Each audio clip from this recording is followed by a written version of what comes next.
Welcome back to our YouTube channel. Last 1 మంత్‌గా మనం masters in abroad అనే series అయితే start చేసాం. ఈ సీరీస్‌కి అయితే మంచి రెస్పాన్స్ వచ్చింది. అండ్ చాలా మంది స్టూడెంట్స్ మాకు పర్సనల్‌గా మెసేజ్ చేసి, ఇంకా నంబర్ ఆఫ్ స్టూడెంట్స్‌తో మాట్లాడి, ఇంకా కాలేజెస్ గురించి క్లియర్ ఇన్ఫర్మేషన్ అయితే షేర్ చేయండి అన్నారు. సో, డెఫినెట్‌లీ అలానే చేద్దాం. అండ్ ఆల్సో ఇంకొకటి నేను రిక్వెస్ట్ చేసేది ఏందంటే మిమ్మల్ని, ఇఫ్ ఇన్ కేస్ మీకు గనుక ఏమైనా పర్టిక్యులర్ క్వెషన్స్ కనుక ఉంటే కామెంట్స్‌లో మెన్షన్ చేయండి. మెన్షన్ చేస్తే మేము వాటిని కూడా కన్సిడర్ చేసి నెక్స్ట్ అప్‌కమింగ్ సెషన్స్‌లో మేము క్లియర్‌గా వాటికి గూడా సమాధానం దొరికేటట్టు ప్లాన్ జేస్తాం. బట్ ఈ వీడియోలో అయితే మాత్రం మనం ఆదిత్య అనే పర్సన్‌తో ఆదిత్య యూనివర్సిటీ ఆఫ్ హ్యూస్టన్‌లో స్ట్రక్చరల్ ఇంజినీరింగ్ చేస్తున్నారు. అతనితో మనం మాట్లాడి యూనివర్సిటీ ఆఫ్ హ్యూస్టన్‌లో అసలు ఆపర్చునిటీస్ ఎలా ఉంటాయి స్ట్రక్చరల్ ఇంజినీర్స్‌కి అండ్ కోర్స్ వర్క్ ఎలా ఉంటది? అండ్ ఇక్కడ అకామిడేషన్స్ ఎలా ఉంటాయి? ఇవన్నీ ఒకసారి తెలుసుకుందాం. Hi Aditya. Thank you so much. మీ బిజీ స్కెడ్యూల్‌లో గూడా మాకు టైమ్ ఇచ్చి బీయింగ్ ఎ వర్కింగ్ ప్రొఫెషనల్ కొంచెం వీకెండ్ అనేది కొంచెం దాని కోసం వెయిట్ చేస్తున్నాం. బట్ స్టిల్ మాకు టైమ్ ఇచ్చినందుకు thank you so much.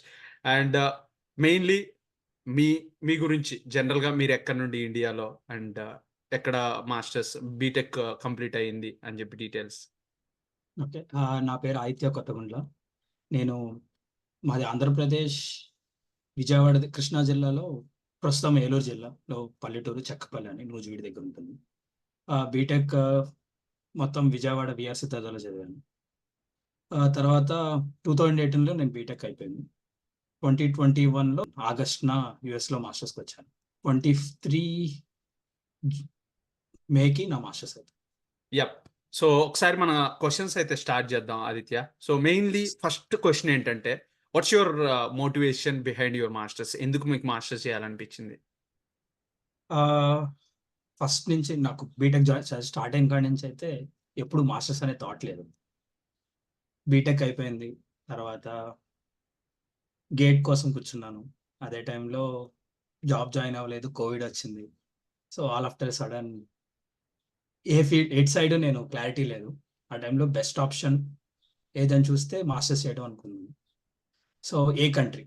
Masters అనంగానే ఫస్ట్ నంబర్ ఆఫ్ కంట్రీస్ ఉన్నాయి. దాని తర్వాత ఏ కంట్రీ అనేది రీసెర్చ్ చేయడం మొదలుపెట్టాను. హ్మ్. Australia, Canada, US, Europe. యూరోప్‌లో జర్మనీ చూసాను. ఇటలీ, వీటన్నిటి గురించి ఆలోచించాను. వీటన్నిటి మీద రిసర్చ్ చేసుకున్నాను. ఐ ఫెల్ట్ యూఎస్ అనేది కొంచెం బెటర్ ఆప్షన్ అనిపించింది. బికాస్ చాలామంది మనం అనుకుంటాం ఇవన్నీ డెవలప్డ్ కంట్రీస్ అని. ఇవన్నీ డెవలప్డ్ కంట్రీస్ అని. కానీ యూఎస్, కెనడా, ఆస్ట్రేలియా అనేవి ఎప్పుడు డెవలపింగ్ కంట్రీస్. అక్కడ ఎప్పుడు ఇన్‌ఫ్రాస్ట్రక్చర్ వర్క్స్ జరుగుతానే ఉంటాయి. సో, సివిల్ ఇంజినీర్స్‌కి మనకి మంచి ఆపర్చునిటీస్ ఉంటాయి. Okay. So, then why this university? Particularly university of Houston ఎందుకు చూజ్ చేసుకున్నారు మీరు? ఆహ్, ఫస్ట్ మనం యూనివర్సిటీస్ ఎప్పుడు చూసుకున్నా ఫస్ట్ మనం క్రైటీరియా ఏంటంటే ఓకే. మంచి రెప్యూటెడ్ యూనివర్సిటీ అంటారు. అలా అని చెప్పి టాప్ యూనివర్సిటీస్‌కెళ్దామన్నా సో, నువ్వెంత టాప్‌లో చేసినా, తక్కువలో చేసినా ఫైనల్ నీకొచ్చేది మాస్టర్స్ డిగ్రీ. కానీ ఫైనల్‌గా చూసుకోవాల్సింది బెటర్ కోర్స్ వర్క్ ఎక్కడిస్తున్నారు. 2 యూనివర్సిటీ లొకేషన్. మన సివిల్‌కొచ్చేసరికి వేర్ వి స్టడీస్ అనేది కూడా పాయింట్ ఉంటుంది. హ్మ్. ఎందుకంటే యూఎస్‌లో మెయిన్ ఓకే. నువ్వు కూడా సివిల్ కాబట్టి నీకు కూడా ఇంటర్వ్యూస్‌లో ఫేస్ చేసుంటావు. Yes. Are you ready to relocate అని అడుగుతారు. అందరికుండే కామన్ క్వెషనే. యెస్. హ్మ్. ఇంకోటి వాళ్ళు we are interested in taking local people అంటారు. హ్మ్. సో, మనం పెద్ద సిటీస్‌లో గాని, మంచి స్టేట్, మంచి లొకేషన్‌లో ఉన్నప్పుడు ఆబ్వియస్‌గా మనం అదే లొకేషన్‌లో మాస్టర్స్ చేస్తే we will get more chance to get a job. హుహు. సో, అందుకని నేను పెద్ద సిటీస్ మాత్రమే సెలెక్ట్ చేసుకున్నాను. 2 ఓకే. కాస్ట్ ఆఫ్ లివింగ్ మనకి అఫోర్డబుల్‌గా ఉండాలి. తర్వాత ఫీస్. మనకొచ్చిన యాహ్! యూనివర్సిటీలో ఏది చీప్ ఉంటే దానికెళ్ళాలి. మనకేది తక్కువలో అవుతుంది. యాహ్! That's correct. ఫస్ట్ అయితే మనం మంచి సిటీని చూజ్ చేసుకోవడం అనేది నేను చాలా మందికి గూడా అదే సజెస్ట్ చేస్తుంటా. And hmm. Coming to my next question, why particularly structural engineering? Construction management కూడా ఉంది. ఎందుకు మీరు కన్‌స్ట్రక్షన్ మేనేజ్మెంట్ ఆప్ట్ చేసుకోలేదు? ఆహ్, అన్ వై అంటే నాకది ఆప్షన్ లాగా కనిపించలేదు ఫస్ట్ నుంచి. ఎందుకంటే నేను టెక్నికల్ నాలెడ్జ్‌లో బెటర్ అని నాకు తెలుసు. Hmm. 2 which I want to carry on with my civil engineering knowledge. So, hmm. Project engineering side ఎళ్తే majority of the jobs site ఉంటాయి. హ్మ్. డిజైనింగ్ వర్క్ తక్కువుంటుంది. Mainly hmm. Kindly kind of management job. Hmm. Estimations చేయాలి. Yeah! Scheduling చేయాల్సొస్తది. Material quantities చూడాలి. Material quantities ఒక స్ట్రక్చరల్‌గా నేను ఇక్కడ నా వర్క్‌లో కూడా క్వాంటిటీస్ చేయడం అనేది ఒక పార్ట్. యాహ్! సో, స్ట్రక్చర్ అంటే నువ్వు డిజైన్ చేస్తావు, లైవ్‌గా చూస్తావు, ఏం జరుగుతుందో చేస్తావు. సో, డిజైనింగ్ యాస్పెక్ట్‌కి, సైట్ యాస్పెక్ట్‌కి ఆర్ మేనేజ్మెంట్ యాస్పెక్ట్‌కి చాలా డిఫరెన్స్ ఉంటది. Yes. I want to be in design. అలా అంతేకాదు ఒక స్ట్రక్చరల్ డిజైనర్‌గా మనం స్టార్ట్ అయితే మనం కూడా ప్రాజెక్ట్ మేనేజర్ అవ్వచ్చు.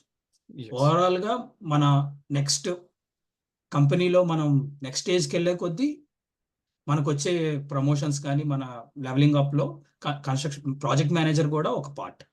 హ్మ్. So, yeah! దానికి సెపరేట్‌గా కోర్స్ తీసుకొని చదివినా, చదవకపోయినా వన్ డే మనం ప్రాజెక్ట్ మేనేజర్ అనే ఫేజ్‌కెళ్ళాల్సిందే. Yes. That was correct. So, yeah! What about the required exams? మన యూనివర్సిటీ ఆఫ్ హ్యూస్టన్‌కి ఏంటి? ఏ ఎగ్జామ్స్ రాస్తే మనం ఇక్కడికి వచ్చే ఛాన్స్ ఉంటది? సో, అందరికీ తెలిసిందే కామన్‌గా జీఆర్ఈ ఒకటి, 2 ఒక లాంగ్వేజ్ ఎగ్జామ్. హ్మ్. సో, నేను జీఆర్ఈ, ఐఎల్టీఎస్ రాశాను. హుహు. సో, లాంగ్వేజ్‌కి ఐఎల్టీఎస్, ఓకే. డ్యూలింగో చాలా యాక్సెప్ట్ చేస్తారు. యాహ్! యూనివర్సిటీ ఆఫ్ హ్యూస్టన్‌లో జీఆర్ఈ అనేది వేవియర్ ఉందా? లేకపోతే still we have to right? నేనొచ్చినప్పుడైతే జీఆర్ఈ అనేది వేవర్ అని చెప్పారు.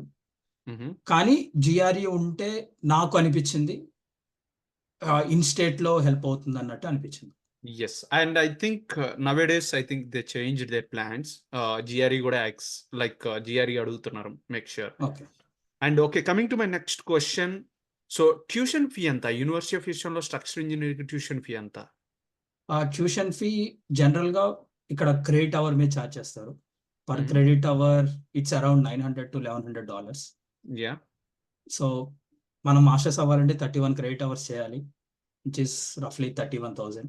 దాని ఓకే. మీద హెల్త్ ఇన్స్యూరెన్స్, యూనివర్సిటీ ఫీస్ ఇవన్నీ హ్మ్. కలిపి ఇంకో 4,000 అవుతాయి. 4 ఓకే. సెమిస్టర్స్ మీద. యాహ్! 4,000-5,000 రఫ్‌లీ. విచ్ ఎండ్స్ అప్ $36,000-$37,000 అవుతుంది.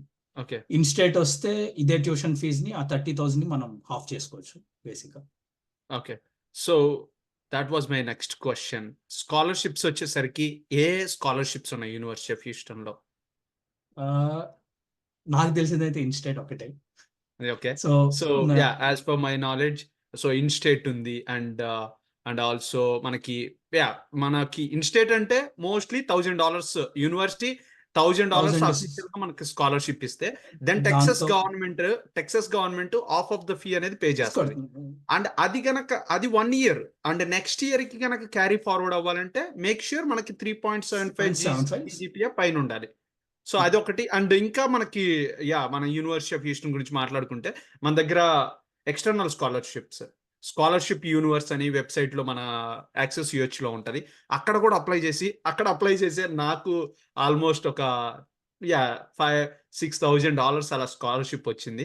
సో, అది కూడా మనకు ఛాన్సెస్ ఉన్నాయి actually. And so, coming to my next question, accommodations గురించి ఎలా ఉంటది యూనివర్సిటీ ఆఫ్ హ్యూస్టన్‌లో? యూనివర్సిటీ అకామిడేషన్ ఆబ్వియస్‌గా అందరికి తెలిసి చాలా కాస్ట్‌లీ ఉంటది. సో, అది మన సెమిస్టర్‌కి ఫుడ్‌కి గాని, అకామిడేషన్‌కి గాని ఆల్‌మోస్ట్ 5,000-10,000 ఖర్చవుద్ది. రఫ్‌గా నువ్వు తీసుకునే దాన్ని బట్టి. సో, హ్మ్. మెజారిటీ ఆఫ్ ద మనం స్టూడెంట్స్ వచ్చేసరికి మాస్టర్స్‌కొచ్చిన వాళ్ళు majority outside of the university ఉంటాం. So, hmm. మనం అంతా ఒకే ఏరియాలో ఉండేవాళ్ళం. నియర్ హ్మ్. Medical centre. హ్మ్. సో, మెడికల్ సెంటర్ అనేది కొంచెం ట్రాన్స్‌పోర్టేషన్‌కి కానీ అన్నిటికి perfect location. Yes. So, and also మేము మనం మెడికల్ ఇబ్బంది సెంటర్ పడాల్సిన అవసరం లేదు. జస్ట్ ఇబ్బంది 2 పడాల్సింది. బస్సులు తీసుకుంటే దెన్ ఆహ్, డెఫినైట్‌లీ మనం కాలేజ్ దగ్గరికి యూనివర్సిటీకి. ఉంటాం. బట్ ట్రాన్స్‌పోర్టేషన్‌కైతే మన దగ్గర ఎటువంటి ఇబ్బంది ఆ! లేదు బేసికల్లీ. హ్యూస్టన్‌లో మనం పర్ఫెక్ట్ లొకేషన్‌లో ఉన్నామని చెప్పుకోవచ్చు. ఎందుకంటే ఉన్న లొకేషన్ మెడికల్ సెంటర్. మెడికల్ సెంటర్‌లో ఏ సిటీలో అయినా సరే మెడికల్ సెంటర్స్‌లో పర్ఫెక్ట్ ట్రాన్స్‌పోర్టేషన్ ఉంటుంది. టు హ్మ్. హెల్ప్ మెయిన్‌లీ అక్కడున్న మెడికల్ వర్కర్స్‌కి హెల్ప్ చేయడానికి. యెస్. So, yes. మనం మెడికల్ సెంటర్‌లో ఉంటాం. మనకి ట్రామ్ ఫెసిలిటీ. మనం పర్ఫెక్ట్‌గా ప్లాన్ చేస్తే 30-40 మినిట్స్‌లో యూనివర్సిటీలో ఉండేలాగా ఓకే. మనకొక బస్ గాని బట్ ఆదిత్య, నేను రాకముందు నాకు ఓన్లీ స్కాట్లాండ్ యార్డే తెలుసు. But okay. మిగతాయన్నీ ఎక్కడో దూరం అనుకున్నా. బట్ తీరా ఇక్కడికొచ్చి చూస్తే స్కాట్ ఏమో ముందుంది. హార్వెస్టిల్ ఎనకుంది. అండ్ మెడ్ ఏమో పక్కనుంది.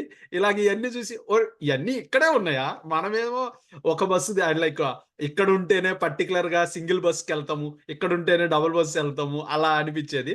బట్ ఇక్కడికొచ్చిన తర్వాత అన్నీ ఇక్కడే ఉన్నాయి. బట్ ఇంకా కొన్ని ఫార్ ఉన్నాయి. బట్ అవి ప్రిఫర్ చేసేవాళ్ళు. మోస్ట్‌లీ మనకి స్కాట్, మెడ్ అండ్ హార్వెస్టిల్ ఈ లొకేషన్ అనేది గుడ్ అని చెప్పి నేనంటా. సో, అందరూ ఆ ఏరియాలోనే ఉంటాం. Near energy. హ్మ్.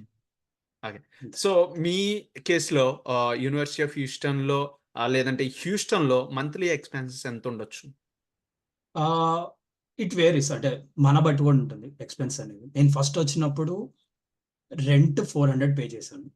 సో, హుహు. మేము నలుగురు ఉండేవాళ్ళం. మెడ్ సెంటర్‌లో ఉండేవాళ్ళం. నలుగురు ఉండేవాళ్ళం. సో, మేము ఫస్ట్‌లో ఉన్నప్పుడు మా అపార్ట్మెంట్‌లో మా దగ్గర కార్ లేదు. సో, కార్ లేదు కాబట్టి ఆబ్వియస్‌గా యాక్సెస్ తక్కువ. హ్మ్. తక్కువ సార్లు షాపింగ్ గ్రోసరీస్‌కెళ్ళటం గాని, తక్కువ సార్లు హ్మ్. బయటికెళ్ళటం గాని ఉండేది. సో, హ్మ్. నేనొచ్చినప్పుడు ఆహ్, మా గ్రోసరీస్‌కి పర్ హెడ్ మంత్‌కొచ్చేసరికి 100-150 అయ్యేది. హ్మ్. సో, అది మాక్స్ మంత్‌కి. వన్స్ కారొచ్చాక కార్ ఎక్స్‌పెన్సెస్ కానీ, ఈజీ టు యాక్సెస్. సో, హ్మ్. పక్కనే కదా! ఎళ్లి తెచ్చుకోవచ్చు. ఇవన్నీ వచ్చేసరికి ఎక్స్‌పెన్సెస్ మారతాయి. ఎనీవేర్ మన కంట్రోల్‌లో ఉన్నప్పుడు మనం అట్‌లీస్ట్ 600-700 మాక్స్ $800లో మనం ఖర్చుల్ని కంట్రోల్‌లో పెట్టుకోవచ్చు. Okay. So, my next question మన హ్యూస్టన్‌లో ఆన్ క్యాంపస్ జాబ్స్ ఎలా ఉంటాయి? యూనివర్సిటీలో మనకి చాలా రెక్ సెంటర్‌లో గాని చాలా కేటగరీస్ ఉంటాయి. మనకున్న బెస్ట్ ఆప్షన్‌కొచ్చేసరికి రీసెర్చ్ అసిస్టెంట్ గాని, స్టూడెంట్ అసిస్టెంట్, ఇన్‌స్ట్రక్షన్ అసిస్టెంట్ వీటికైతే మనకి సి సీజీపీఏ ఖచ్చితంగా మాస్టర్ అంటే 3 పైనుండాలి. హ్మ్. 3 పైనుంటే మనకి ఆ జాబ్స్ అంటే ఖచ్చితంగా మనకి ఇన్‌స్టేట్ వస్తుంది. హ్మ్. వెదర్ మన సీజీపీఏ 3.75 ఉందా లేదా అనేది. దాంతో యెస్. పాటు అవర్లీ మంత్లీ స్టూడెంట్స్ 1000-2000 ఎర్న్ చేస్తారు ఆ జాబ్స్‌కి. ఆన్ ద ప్రొఫె రీసెర్చ్ అసిస్టెంట్ అయితే ప్రొఫెసర్‌కున్న ఫండ్స్ బట్టి గాని, లేకపోతే హ్మ్. అవర్లీ పే బట్టి గాని, మనం ఎన్నాళ్ళ నుంచి జాబ్ చేస్తున్నాం ఆ హైక్‌లు బట్టి గాని. సో, ఆ 3 జాబ్స్‌కి అయితే మంచి డిమాండ్ ఉంటుంది. మోస్ట్ ఆఫ్ ద జాబ్స్ మన సివిల్‌తో కన్నా ఐటీ వాళ్ళు అంటే ఐటీ సైడ్ ఉన్నోళ్ళకి ఎక్కువ రీసెర్చ్ అసిస్టెంట్స్‌లో గాని, హ్మ్. టీచింగ్ అసిస్టెంట్‌లో గాని. ఎందుకంటే వాళ్ళ జనాలెక్కువ, వాళ్ళ కోర్సులెక్కువ. సో, వాళ్ళకెక్కువ ఛాన్స్ ఉంటుంది. యాహ్! ఆహ్, హ్మ్. అండ్ మోస్ట్ ఆఫ్ ద డిపార్ట్మెంట్స్‌లో ఇప్పుడు అందరూ ఆర్టిఫిషియల్ ఇంటెలిజెన్స్ ఇవన్నీ వాడటం వల్ల నాన్ ఐటీ రీసెర్చ్‌లో గూడా వాళ్ళకే ఎక్కువ ఛాన్సెస్ దొరుకుతున్నాయి. ఎందుకంటే ఆబ్వియస్‌గా వాళ్ళకి ఆ నాలెడ్జ్ ఉన్నోళ్ళు కావాలి. హ్మ్. సో, వాళ్ళు గూడా ఐటీ వాళ్ళకి ఎక్కువ రీసెర్చ్ అసిస్టెంట్స్ జాబ్స్ ఇవ్వటం. సో, ఆ ఛాన్స్ ఉంది. సో, మన సివిల్‌కొచ్చే వాళ్ళకి గూడా కొంచెం కోడింగ్, ఐటీ సైడ్ కొంచెం నాలెడ్జ్ తీసుకొనొస్తే చాలా హెల్ప్‌ఫుల్‌గా ఉంటుంది. Yes. That was correct. So, my next question వచ్చేసరికి మీరేమన్నా స్టూడెంట్ లోన్ తీసుకున్నారా? తీసుకొనుంటే ఎవరి దగ్గర మీరు తీసుకున్నారు? ఏమన్నా ఛాలెంజెస్ ఫేస్ చేసారా? నేను student loan kind of challenge face చేశాను. ఎందుకంటే నేను ఎస్‌బీఐ ద్వారా వచ్చాను. హుహు. ఆల్రెడీ మా హౌసింగ్ లోన్‌లో ఎస్‌బీఐలో ఉంది. సో, హుహు. నేను ఇంకో లోన్ లేకపోతే నాన్ కొలాటరల్ వచ్చేసరికి ఇంట్రెస్ట్ రేట్ ఎక్కువ. సో, హుహు. ఎస్‌బీఐలో కొలాటరల్‌కెళ్తే నాకు ఇంట్రెస్ట్ తక్కువ పడుతుంది. హ్మ్. 2 ఈ ఆల్రెడీ నా హౌస్ దాంట్లో ఉంది. Which is more value than నాకున్న హౌస్ వాల్యూ ప్రాపర్టీ వాల్యూ కన్నా నాకున్న హౌసింగ్ లోన్ తక్కువ. సో, హ్మ్. Rest of the property value మీద నేను లోన్ తీసుకోవచ్చు. నాకు ఆ ఓకే. ఛాన్స్ ఉంది. So, hmm. మళ్ళీ నేను లోనింగ్ ప్రాసెస్ అనేది ఫస్ట్ నుంచి స్టార్ట్ చేయక్కల. Already yeah! Verified property, already valuation ఉన్న ప్రాపర్టీ. కాకపోతే వాల్యుయేషన్ మళ్ళీ తీపియాలి ప్రెజెంట్ డే వాల్యుయేషన్‌కి. కాకపోతే డాక్యుమెంట్స్ అన్నీ వెరిఫైడ్. ఆడి దగ్గరే ఉన్నాయండి. హ్మ్. బ్యాంక్ దగ్గరే ఉంది. సో, నాకు దానివల్ల ప్రాసెస్ కొంచెం ఈజీ అయింది. ఓకే. నేను ఓకే. దాన్ని చూసుకోవాల్సివ్వండి. సో, ఒకవేళ నేను కొత్త ప్రాపర్టీకెళ్ళుంటే మళ్ళీ జీరో నుంచి స్టార్ట్ చేయాలి. టైమ్ ఎక్కువ పడుతుంది. హ్మ్. ఆబ్వియస్‌గా ఎస్‌బీఐ ద్వారా ఎళ్తే పబ్లిక్ బ్యాంక్స్ ఎప్పుడైనా సరే మనకి ఆ డిఫికల్టీ ఫేస్ చేయాలి. Yes. Too many that's times correct. తిరగాలి. దాంతో పాటు మాది పల్లెటూరు. హ్మ్. మేనేజర్స్ ఉంటారు, ఉండరు. లేకపోతే హ్మ్. జనాలు అవన్నీ చూసుకొని నాకు హ్మ్. చివర్లో చిన్న టెన్స్ ఫీల్ అయ్యాను గానీ ఓవర్ ద టైమ్ నాకు టైమ్ కల్లా లోన్ అప్రూవ్ అయింది. Okay. So, that was great. And university of హ్యూస్టన్‌లో స్ట్రక్చరల్ ఇంజినీరింగ్ కోర్స్ వర్క్ ఎలా ఉంటది? అంటే సబ్జెక్ట్స్ ఎన్ని ఎన్రోల్ అవ్వాలి? అండ్ అసైన్‌మెంట్స్ ఎలా ఉంటాయి? ఎగ్జామ్స్ ఎలా ఉంటాయి? ప్రొఫెసర్స్ గ్రేడ్స్ ఎలా ఇస్తారు? ఆహ్, ఇది అసైన్‌మెంట్స్ గాని, సబ్జెక్ట్ స్ట్రక్చర్ గాని it's purely professor based. Professor interest, హ్మ్. ప్రొఫెసర్ ఎలా కోర్స్ డిజైన్ చేసుకుంటాడో, ప్రతి ప్రొఫెసర్‌కి ఒక ప్రొఫెసర్‌కి ఇంకో ప్రొఫెసర్‌కి మ్యాచింగ్ ఉండదు. ప్రతి హుహు. ప్రొఫెసర్ తన వే ఆఫ్ గ్రేడింగ్ ఇచ్చుకుంటాడు. హ్మ్. కోర్స్ టు కోర్స్ వేరీ అవుతుంది. హ్మ్. మనం ఇండియాలో ఉన్నట్టు మనకి 8 సబ్జెక్ట్స్ ఉంటే ఈ టైంకి ఫైనల్ సెమిస్టర్ జరుగుతుంది. హోమ్ అసైన్‌మెంట్‌కి ఇన్ని మార్కులు. ఇలా అటెండెన్స్ ఉంటే ఇన్ని మార్కులు. ఇలాంటివేమి ఇక్కడ ఉండవు. ప్రొఫెసర్ ఇష్టం. ప్రొఫెసర్ అసైన్‌మెంట్స్ ఇవ్వాలనుకుంటే ఇస్తాడు. వద్దనుకుంటే వద్దు. హ్మ్. ప్రొఫెసర్ ఎగ్జామ్ పెట్టాలనుకుంటే పెడతాడు. లేదంటే లేదు. తన ఇష్టం హ్మ్. అది. సో, బట్ మోస్ట్‌లీ అన్నీ మన మొ సబ్జెక్ట్స్‌లో అన్ని ఎగ్జామ్స్ సో, ఉంటాయి. అండ్ అన్ని ఉండాల్సినవన్నీ మనకు జరగాల్సిన మర్యాదలన్నీ జరుగుతాయి. సివిల్‌లో వచ్చేసరికి అన్ని సబ్జెక్ట్స్‌కి మనకి ఎగ్జామ్స్ ఉన్నాయి. కొన్నిటికి అసైన్‌మెంట్స్ ఇస్తారు. కొన్నిటికి ఇవ్వరు. అసైన్‌మెంట్స్ ఇవ్వలేదని చెప్పి మనం కోర్స్ లైట్ తీసుకుంటే కష్టం. ఫీజులు ఎగిరిపోతాయి. సో, మనం కోర్సెస్ మనం మాస్టర్స్ కంప్లీట్ చేయాలంటే 10 yeah! Courses okay. So, coming to the subjects మనము 30 సబ్జెక్ట్స్ అయితే ఎన్‌రోల్ అవ్వాల్సి ఉంటది. 30 క్రెడిట్స్. 30 క్రె క్రెడిట్స్. I'm sorry. ఆహ్, థ 30 యాహ్! 30 క్రెడిట్స్ అంటే క్రెడిట్స్. 10 సబ్జెక్ట్స్. 10 హ్మ్. సబ్జెక్ట్స్. సో, ఈచ్ సబ్జెక్ట్‌కి 3 క్రెడిట్స్. దాంతో పాటు 1 ఎక్స్‌ట్రా క్రెడిట్ చేయాల్సొస్తది సెమినార్ అని. హ్మ్. విచ్ ఈస్ చాలా మంది సెమినార్ వెళ్తారు. కానీ బోర్‌గా ఫీల్ అవుతారు. కానీ విచ్ ఫీల్స్ ఇంట్రెస్టింగ్. అంటే నీకు గూడా ఒక రీసెర్చ్ ఎలాంటివి జరుగుతున్నాయి? బయట ఎలాంటి యాస్పెక్ట్స్‌లో రీసెర్చ్ చేస్తున్నారు? మా యూనివర్సిటీ ఆఫ్ హ్యూస్టన్‌లో చేసే సివిల్ డిపార్ట్‌మెంట్, ఎన్విరాన్మెంటల్ డిపార్ట్‌మెంట్ రిసర్చెస్‌తో పాటు ఔట్ ఆఫ్ ద యూనివర్సిటీస్ నుంచి వేరే యూనివర్సిటీస్, వేరే సిటీస్ నుంచి కూడా వచ్చి ప్రెజెంటేషన్స్ ఇవ్వడానికొస్తారు మన యెస్. యూనివర్సిటీ. హ్మ్. So, which is very interesting. మనం కొంచెం అసలు ఎలాంటి వర్క్స్ జరుగుతున్నాయి? ఎలాంటి టూల్స్ వాడుతున్నారు వాళ్ళు? ఏ టైప్ ఆఫ్ అప్రోచెస్‌కెళ్తున్నారు? హ్మ్. అది కొంచెం బయట మనం వర్క్ స్టార్ట్ చేసినప్పుడు గానీ, దేనికైనా సరే చిన్న ఎక్కడో ఒక పాయింట్ ఆఫ్ నాలెడ్జ్ అనేది మనకి హెల్ప్‌ఫుల్ అవుతుంది. Yes. Please. Definitely. Okay. So, coming to my next question. University of హ్యూస్టన్‌లో చదవడం వల్ల మనకి ఎలాంటి ఇంటర్న్‌షిప్ ఆపర్చునిటీస్ ఉన్నాయి? రియల్‌గా హ్యూస్టన్‌లో ఇంటర్న్‌షిప్ ఆపర్చునిటీస్ ఉన్నాయా? ఆహ్, నేనైతే ఇంటర్న్‌షిప్ చేయలేదు. ఎందుకంటే నేనొచ్చిన తర్వాత నేను గ్రాడ్ అయ్యే టైంకి సివిల్ ఇండస్ట్రీ చాలా బూమ్‌లో ఉంది. హుహు. అప్పుడు మీరు ఇంటర్న్‌షిప్స్‌కెళ్లారు. యాహ్! సో, నేనొచ్చినప్పుడు నా సమ్మర్ నేను సమ్మర్‌లో ఇంటర్న్‌షిప్ చూసినప్పుడు ఇంటర్న్‌షిప్స్ చాలా తక్కువ. లేవనైతే హ్మ్. అనను వచ్చినియి. హ్మ్. స్టూడెంట్స్‌కొచ్చినియి. కొంతమందికొచ్చినియి, కొంతమంది రాలేదు. రాని కేటగరీలో ఉన్నాను. యాహ్! ఎందుకంటే market is not doing that great అప్పుడు. హ్మ్. కానీ ప్రస్తుతం companies are eager to give internships, give hmm. Jobs and హ్యూస్టన్‌లో మనకి చాలా అంటే చాలా కన్‌స్ట్రక్షన్స్ కంపెనీస్ ఉన్నాయి. యెస్. ఎందుకంటే హ్యూస్టన్ యూఎస్‌లో 4థ్ బిగ్గెస్ట్ కంపెనీ. హ్యూస్టన్ హ్యూస్టన్‌కొచ్చేవాడు ఖచ్చితంగా హ్యూస్టన్ ఇన్‌ఫ్రాస్ట్రక్చర్ గురించి తెలుసుకొనే వస్తాడు. అక్కడ ఆయిల్ అండ్ గ్యాస్ రిఫైనరీస్ ఉన్నాయి. మనకి చాలా జాబ్స్ ఉంటాయి. సివిల్‌లో మనం చూసుకుంటే. ఆయిల్ అండ్ గ్యాస్ ఉంది. కన్‌స్ట్రక్షన్ ఉంది. ఇన్‌ఫ్రాస్ట్రక్చర్ ఉంది. బేసిక్‌గా. ట్రాన్స్‌పోర్టేషన్ ఉంది. ఇన్‌ఫ్రాస్ట్రక్చర్ దాంతో పాటు ఆయిల్ అండ్ గ్యాస్ ఉంది. Which gives more opportunities to us. Yeah! మనం వెతుక్కుంటే చాలా జాబ్స్ ఉంటాయి. Yeah! That was correct.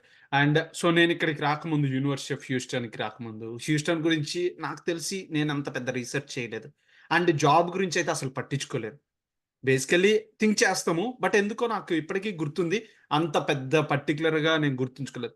But I feel fortunate myself coming to here the main thing. So, ఎందుకంటే ఆహ్, నేను రియలైజ్ ఏందంటే ఓకే. సో, ఎలాగైతేమి I was end up with the best place అని జెప్పేసి నాకు అనిపిచ్చింది. ఆహ్, నాకు ఇక్కడికొచ్చే ముందు నాకు తెలిసిన ఒకాయన ఆయన సివిల్‌లోనే చేశారు. ఆయనతో మాట్లాడాను. హ్మ్. మాట్లాడితే వాళ్ళేమన్నారంటే majority of the civil companies, construction companies అనేవి వేరే ఇంజినీరింగ్ బ్రాంచెస్‌లో ఉన్నట్టు అవేమి మల్టీనేషనల్ కంపెనీస్ కాదు. Majority family owned, local owned లేకపోతే single person small size companies. Hmm. So, వాళ్ళకెలా ఉంటుందంటే ఆబ్వియస్‌గా టెక్సాస్‌లో ఉన్నోడికి ఐ యామ్ ఎ టెక్సన్ అని ఒకటుంటుంది. హ్మ్. 2 యూనివర్సిటీ ఫేవరిజం. So, yes. ఒక కంపెనీ హెడ్ ఒక యూనివర్సిటీ నుంచి ఉంటే మెజారిటీ ఆఫ్ ద ఎంప్లాయీస్ కూడా అదే యూనివర్సిటీ నుంచి ఉంటారు. సో, హ్మ్. ఆ యూనివర్సిటీ ఫేవరిజం ఉంటుందిక్కడ. హ్మ్. లొకేషన్ ఫేవరిజం ఉంటుంది. అంటే ఏ హ్మ్. స్టేట్‌లో ఉన్నాం, ఎక్కడున్నాం. So, hmm. మనం Houston one of the reputed university. Okay. Houston, టెక్సాస్‌లో చాలా మందికి ఇష్టమైంది. అంటే okay. Biggest so city yeah! So Texas. So, yeah! ఇవి కూడా మన జాబ్‌లో రోల్ ప్లే చేస్తాయి. Yes. That's correct. I agree with that. So what about job opportunities in Houston? So హ్యూస్టన్‌లో జాబ్ ఆపర్చునిటీస్ ఎలా ఉన్నాయి? అండ్ ఆల్సో పీఈ అనేది ఎలా రోల్ ప్లే చేస్తది? So for a civil engineers.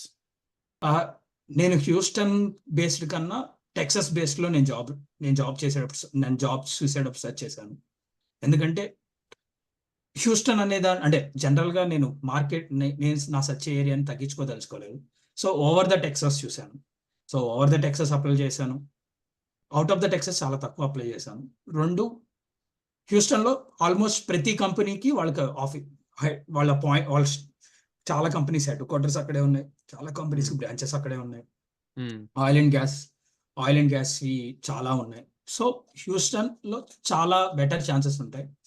2 PE గురించి అడిగితే, పీఈ అనేది ఖచ్చితంగా ఒక సివిల్ ఇంజినీర్ స్ట్రక్చర్స్‌లో ఉంటే ఖచ్చితంగా ఒక స్టేజ్‌లో ఖచ్చితంగా మనం పీఈ తెచ్చుకోవాల్సిందే. We yeah! Don't have an option. Hmm. PE వస్తే it's different. Like before PE, after PE అనేది మన కంపెనీలో మన రోల్ అనేది మారిపోతుంది. ఓకే. బిఫోర్ పీఈ మనం జస్ట్ డిజైన్ చేస్తాం. After hmm. పీఈ మనం లయబుల్ ఉంటాం.